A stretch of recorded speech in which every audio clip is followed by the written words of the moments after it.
할렐루야.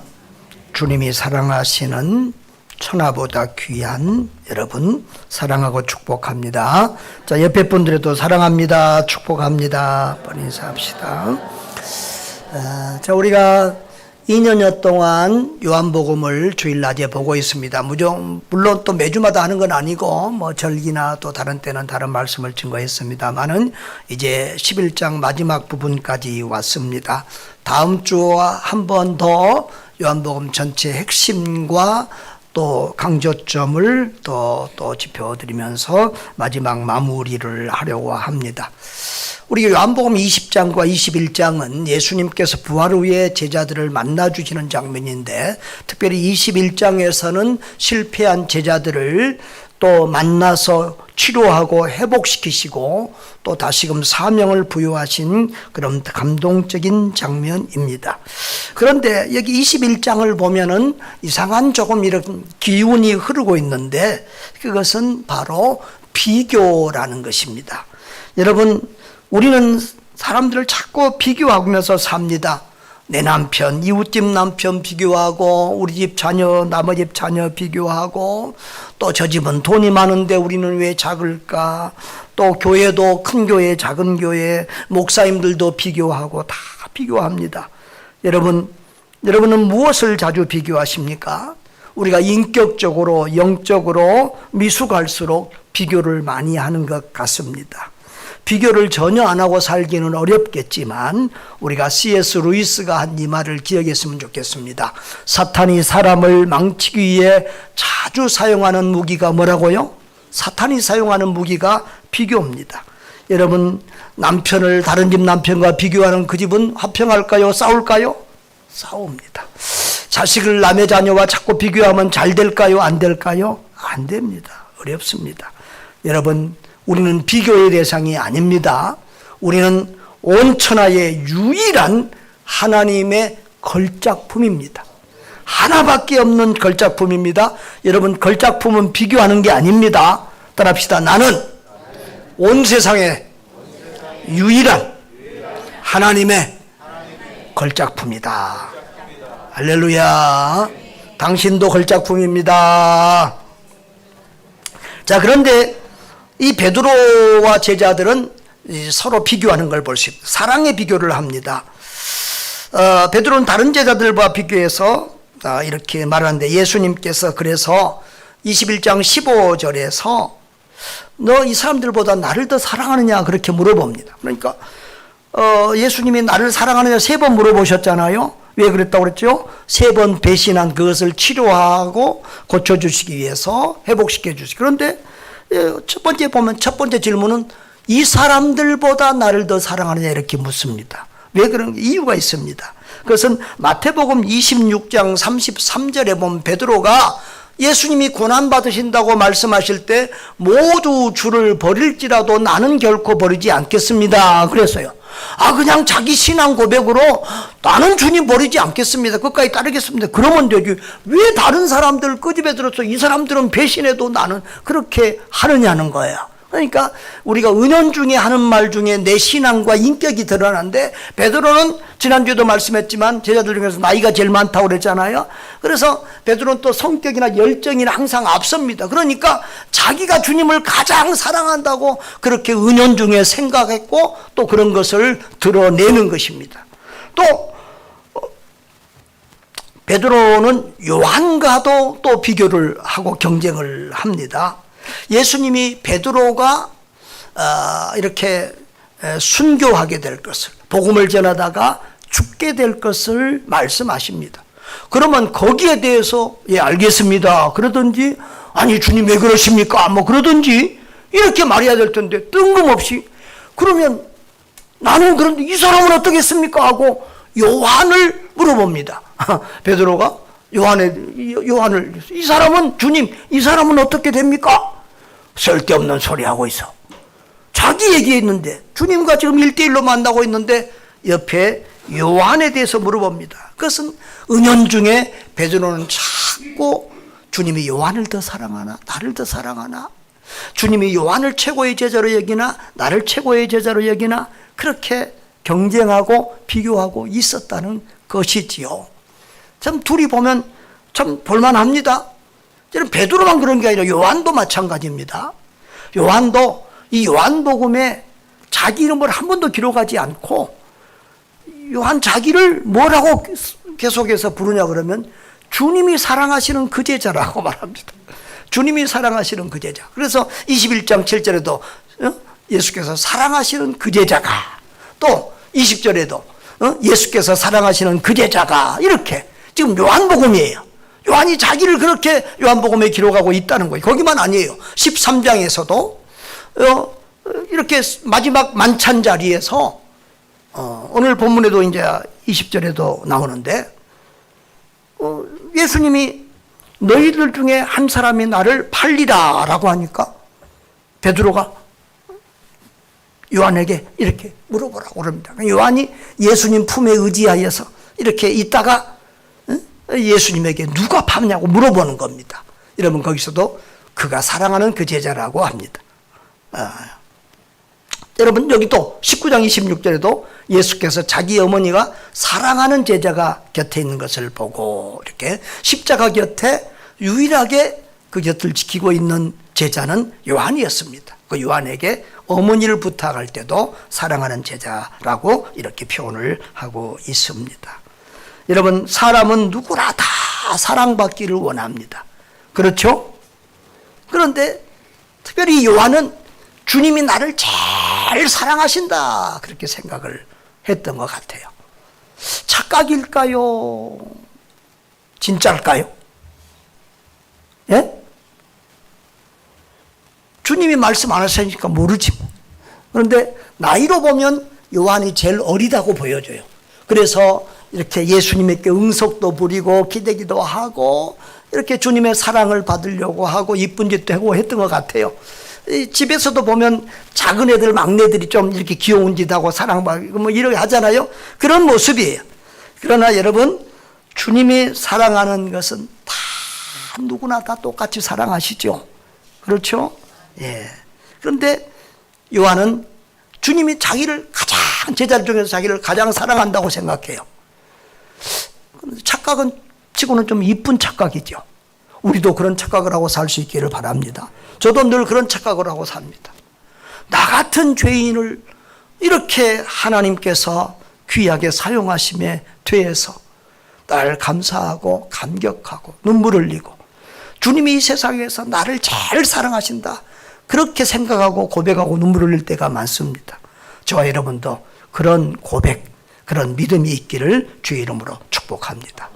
또 학자들은 그러면 주님을 가장 뜨겁게 사랑하는 제자는 누구냐? 베드로 자기가 주님을 가장 뜨겁게 사랑한다고 생각을 해요. 그렇죠?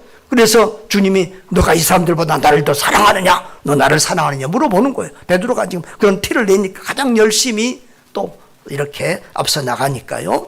여러분 그게 착각일까요? 진실일까요? 예? 그것도 몰라요. 성격이 베드로가 앞서 나가고 막 표현을 잘하고 발표를 잘하고 뭐 드러내고 그래서 그렇지 어떤 사람들은 조용히 말 안 하고 열심히 사랑하는 분들이 있어요. 저는 우리 집 사람을 많이 사랑해요. 근데 뭐 사랑한다고 표현은 잘하지만 하여튼 나는 조금 표현하는 스타일인데 우리 집 사람은 절대 침묵하세요.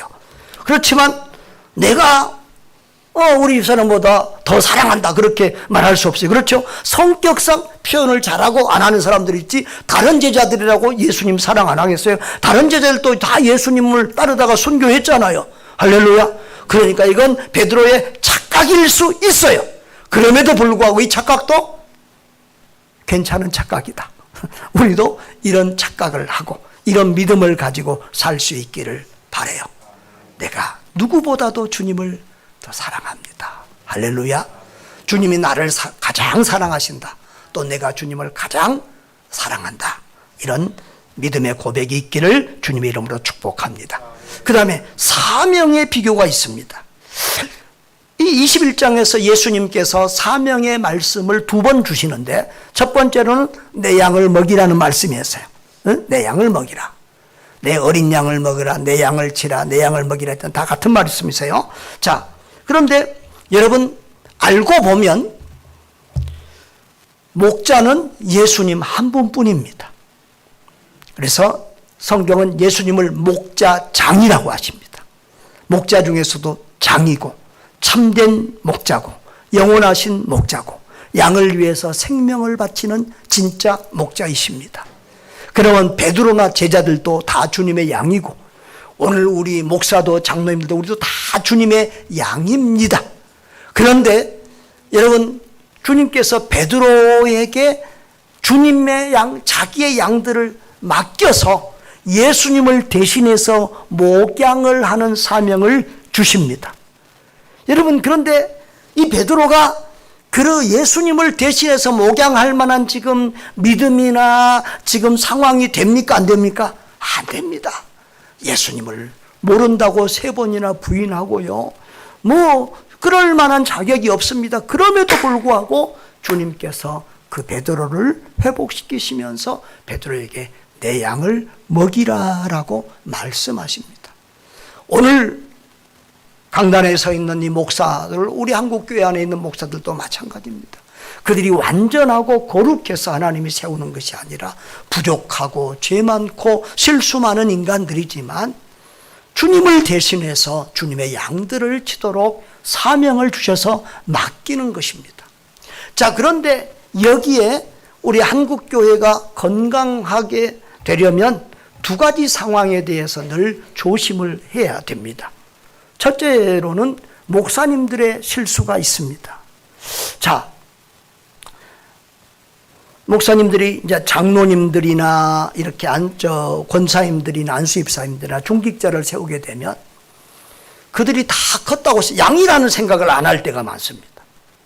자기와 똑같이 대하고 자기 수준, 자기 믿음으로 생각하고 장로님들이 목사님의 믿음과 기대치에 못 따라주면 장로님들을 야단치고 혼을 냅니다. 권사님들도 그렇습니다. 그렇게 돼야 합니다.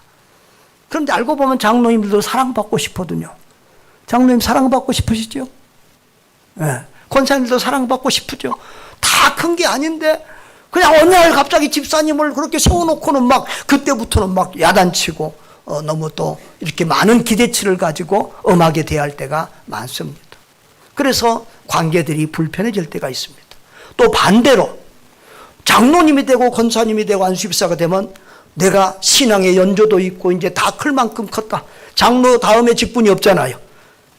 권사 다음에 직분이 없잖아요. 그러다 보니까 나 이제 다 끝났다, 다 컸다고 생각을 해서 자기가 양으로 생각하지 않은 그런 장로님, 권사님들도 있을 수 있습니다. 그렇게 되는 순간 그 사람은 교회 안에서 암적인 존재가 됩니다. 신앙이 자라지 않습니다. 주님이 세우신 주의 종을 또 따르거나 존경하거나 순종하거나 배우려고 하거나 하지 않습니다. 그래서 그 사람은 교회 안에서 암적인 존재가 되고 목회에 또 걸림돌이 되기도 합니다.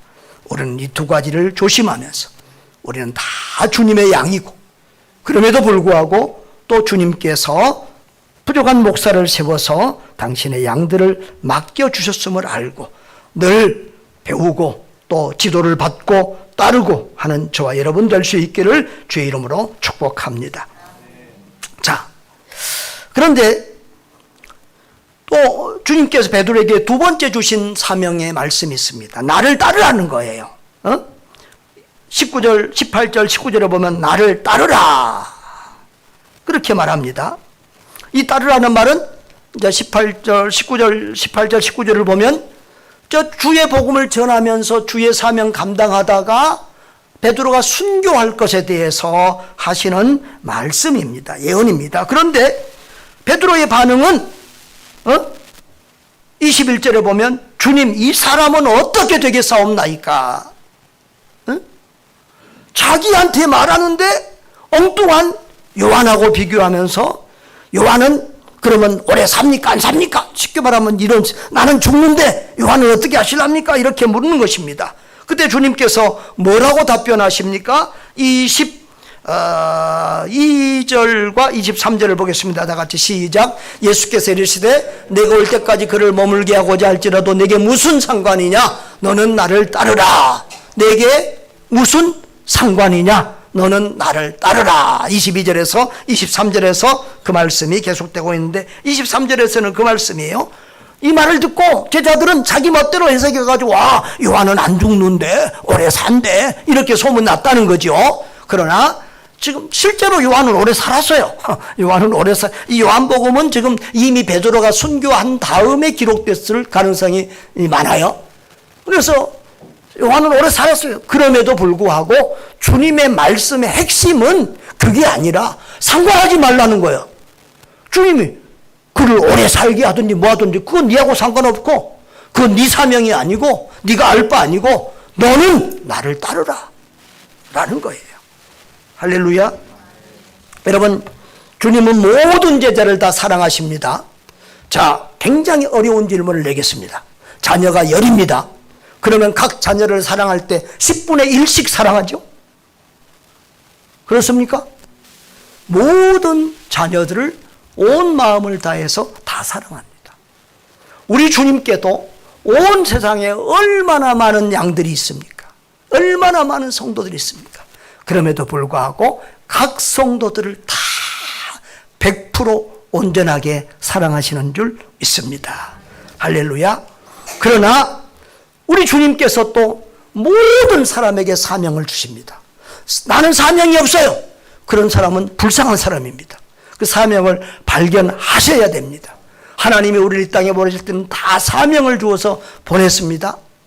그런데 그 사명이 다 다르다는 겁니다. 사명이 다릅니다. 베드로는 복음 전하다가 순교하는 사명을 받았습니다.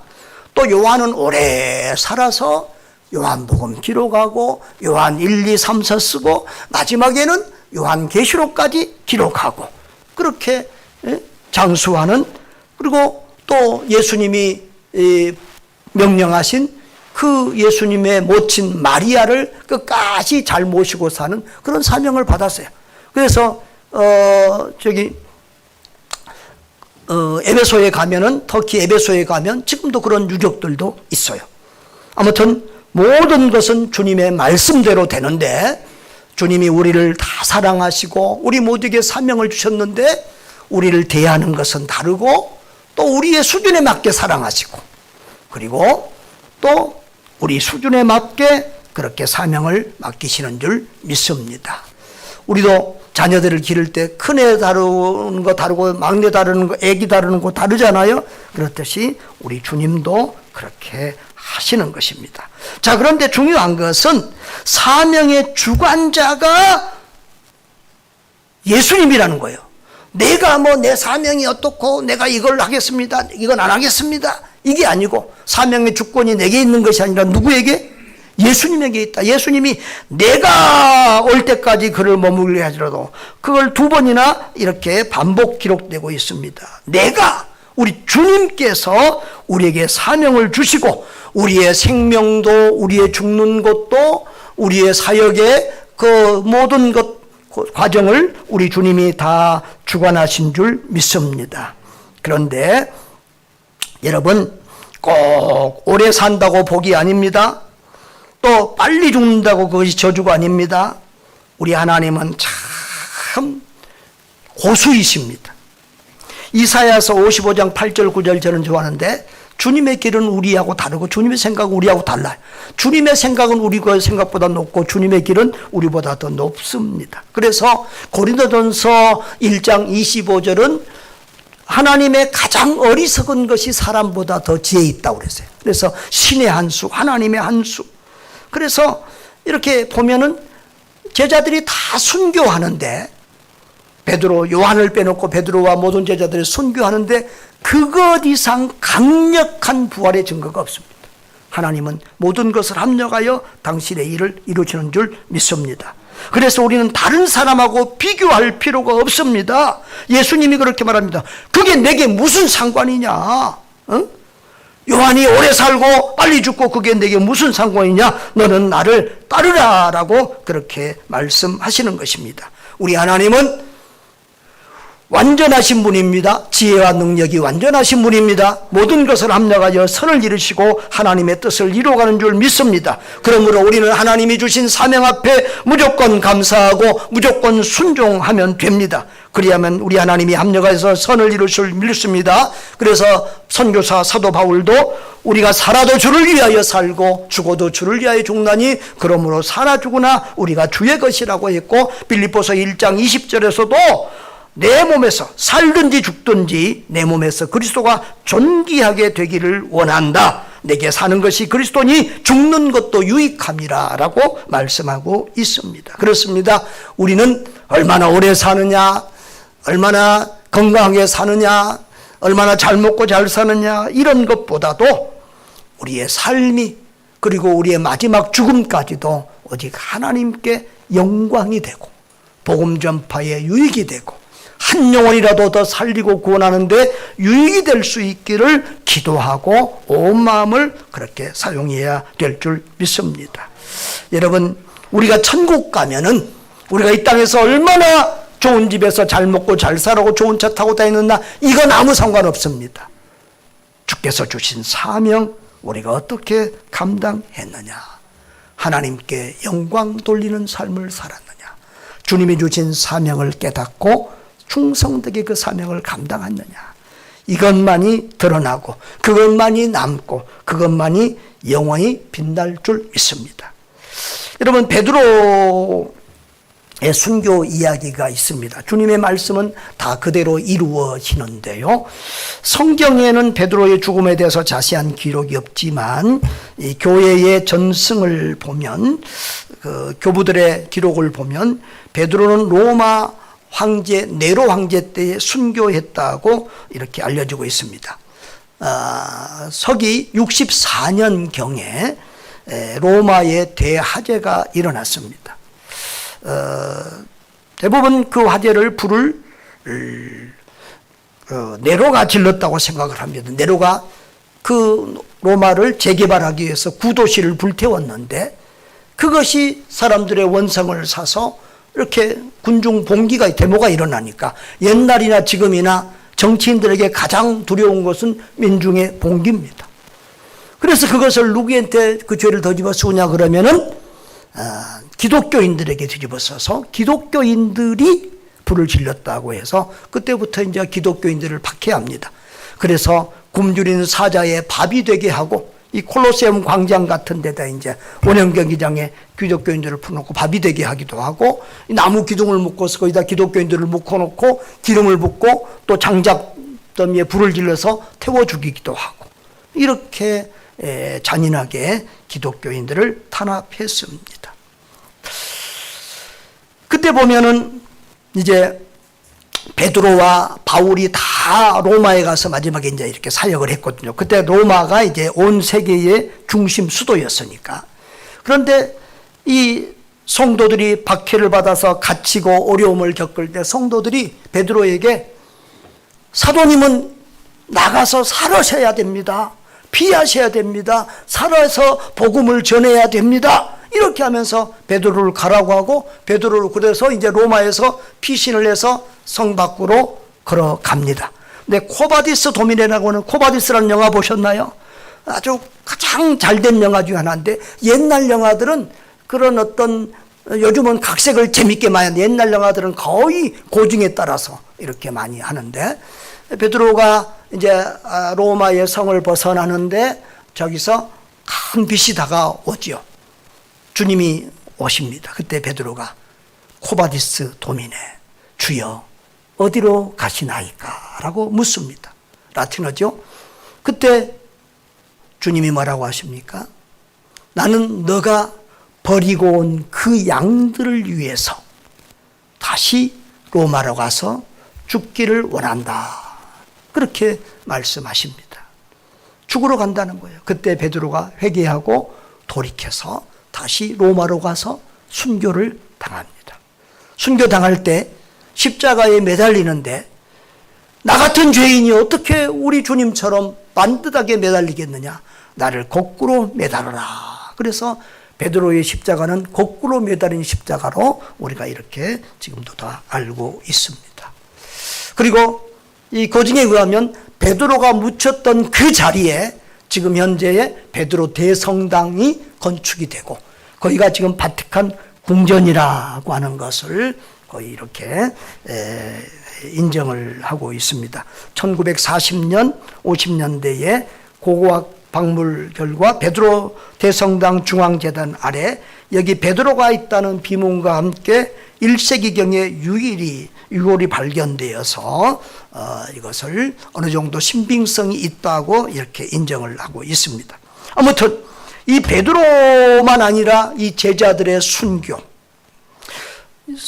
요한 빼놓고는 다 이렇게 순교를 했는데요. 그것은 예수 부활의 가장 강력한 증거였습니다. 저는 예수님 부활의 현장을 많이 이렇게 성경 기록도 보고 마지만 제자들의 죽음이야말로 정말 가장 강력한 예수 부활의 확증 중에 하나다. 여러분 성경을 보십시오. 제자들 중에 그 누구도 예수님이 부활하실 것을 예견하거나 믿고 기다린 사람 아무도 없었습니다. 다 두려워하고 흩어졌습니다. 포기했습니다. 끝났다고 생각했습니다. 그때 예수님이 부활하시고 그 제자들이 다시 모였고 그 제자들이 부활하신 예수님을 만나고 의심 많았던 그 도마도 나의 주님이시오 나의 하나님이라고 고백하고 모든 제자들이 목숨 걸고 예수 그리스도의 십자가와 부활을 증거합니다. 여러분 거짓을 위해서 목숨 바칠 사람 어쩌다가 하나나 있을지 몰라도 모든 사람이 거짓을 위해서 한 번밖에 없는 목숨을 바칠 사람은 없습니다. 예수님의 십자가와 그 죽음을 이기고 부활하신 것이 진리였기 때문에 진실이었기 때문에 그들이 보고 만나고 체험했기 때문에 목숨 걸고 그렇게 전하신 것입니다. 그러므로 사는 것도 죽는 것도 어떤 것도 다 우리 주님의 계획과 계산 속에 있는 것이고 우리 주님의 그 모든 것을 합력해서 영혼을 구원하고 세계 선교를 하는데 아름답게 선용하는 줄 믿습니다. 여러분 주님은 우리 모두를 부족함이 없이 사랑하십니다. 그리고 주님과의 관계 속에서 다른 사람이 어떻고 환경이 어떻고 상황이 어떻고 이게 중요한 것이 아닙니다. 비교할 필요가 없습니다. 왜 교회 안에서도 저 사람은 저렇게 앞에서 찬양하고 앞에서 폼나는 일하고 나는 뭐 쓰레기나 치우고 청소나 하고 화장실이나 하고 이런 거 비교할 것 없습니다. 목사님들도 보면 왜 어떤 목사는 큰 교회로 하나님이 보내주시고 나는 이 어려운 교회 작은 교회로 보내주시고 이런 비교하면서 어려워하는 분들이 있어요. 그것도 필요 없습니다. 큰 교회 목회한다고 밥 두 그릇 먹는 거 아닙니다. 여러분 또 돈 많은 사람 부럽습니까?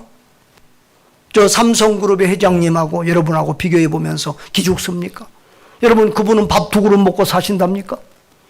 여러분도 드시고 싶은 거 다 드시고 계시잖아요? 큰 집 살아보세요. 청소하기 어렵습니다.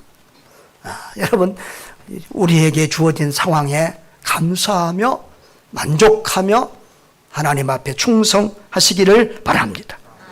비교하지 말고 늘 주님과 나와의 1대1 기도할 때도 늘 주변 신경 쓰지 말고 주님과 나와의 1대1을 하나님과 독대하는 그런 신앙을 가지고 섬길 수 있기를 바랍니다. 사람과 비교하지 말고 상황과 환경도 비교하지 말고 오직 온 마음을 다해서 주님 사랑하고 주님이 내게 주신 사명을 깨닫고 그 사명에 충성할 수 있기를 바랍니다. 자, 그러면 이 제자들의 어떤 이 경쟁과 비교의식 이런 것이 언제 끝나고 이 문제를 예수님이 어떻게 해결하죠? 끝까지 그렇게 살다 죽었어요, 제자들? 아니었어요. 복음서의 제자들과 사도행전 이후의 제자들의 모습은 완전히 달라요. 여러분, 그래서 주님의 그 문제 해결은 성령 충만이었습니다. 사도행전 1장에 보면 예수님이 승천하시면서 뭐라고 그러죠? 예루살렘을 떠나지 말고 성령이 임하기를 기다리라. 너희가 성령의 충만함을 받고 예루살렘과 유대와 사마리아 땅끝까지 이르러 내 증인이 되리라 라고 말씀하십니다. 그리고 사도행전 2장에 가면 성령 강림의 사건이 있고 모든 제자들이 성령의 충만함을 받습니다. 그리고 나서 3장 1절에 가면 이런 말씀이 나옵니다. 제9시 기도 시간에 베드로와 요한이 성전에 올라갈새. 그 3장에서부터는 모든 일을 할 때 베드로와 요한이 아주 껌딱지처럼 붙어 다니면서 함께 주의 일들을 이루어가는 것을 볼 수 있습니다. 8장의 사마리아 선교에서도 베드로와 요한이 같이 하고요.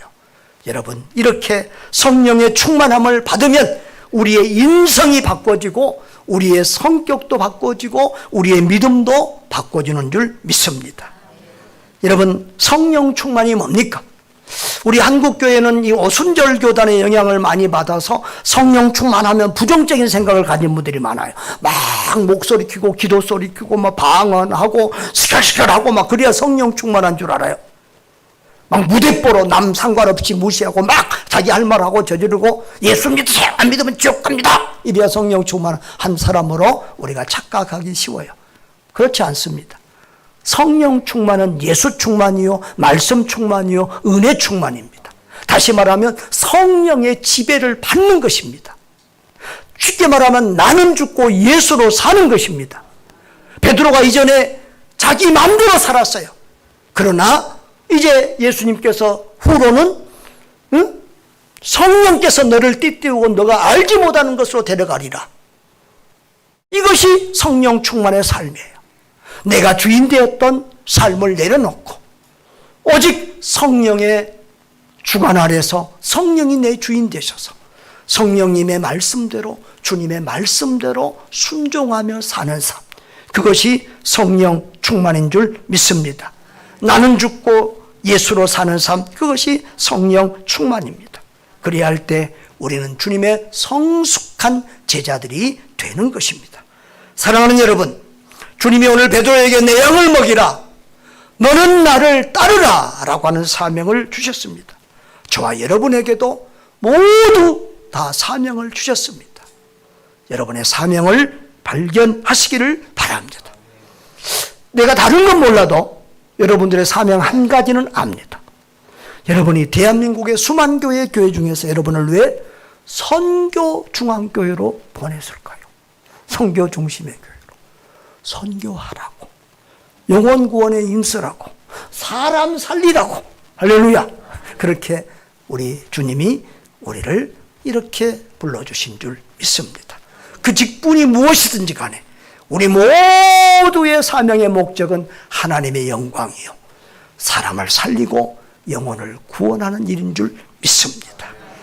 여러분, 이 사명 충성스럽게 감당하다가 주님 앞에 서는 날 잘했다, 착하고 충성된 종아라고 칭찬받는 저와 여러분 되시기를 주님의 이름으로 축원합니다. 다 같이